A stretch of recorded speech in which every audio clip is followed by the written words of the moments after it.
તંત્રની ઘોર બેદરકારીનો ભોગ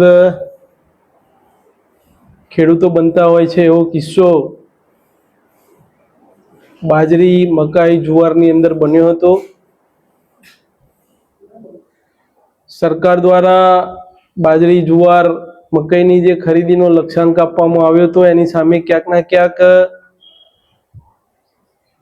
ભારત સરકાર દ્વારા જે ખરીદીનો કોટા નક્કી થતો હોય છે એની અંદર ક્યાંક કાપ આવ્યો હતો, જેના કારણે બાજરી પ્રતિ ખેડૂત 6 મણ લેવાનું સરકારે નક્કી કર્યું। એ જ ક્રમની અંદર મકાઈનો પણ ઘટાડો હતો અને જુવારની અંદર પણ ઘટાડો હતો। જિલ્લાના ખેડૂતોએ અહીંયા ભારતીય કિસાન સંઘના કાર્યાલય આવી રજૂઆત કરી।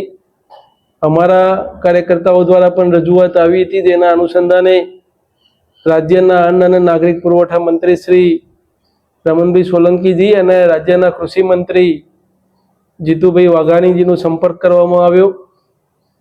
સતત છેલ્લા 3 દિવસથી રજૂઆતનો દોર ચાલુ હતો।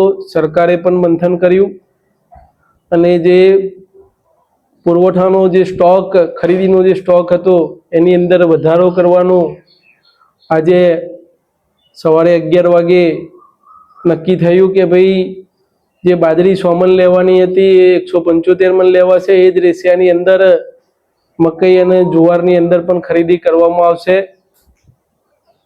ઓછો સ્ટોક છે, પરંતુ રાજ્યના મુખ્યમંત્રીશ્રીએ મધ્યસ્થી કરી છે, સંવેદના બતાવી અને જે 100 મણથી વધારી અને 175 મણ કરી છે એ બદલ રાજ્યના મુખ્યમંત્રીશ્રીનો ભારતીય કિસાન સંઘ આભાર માને છે।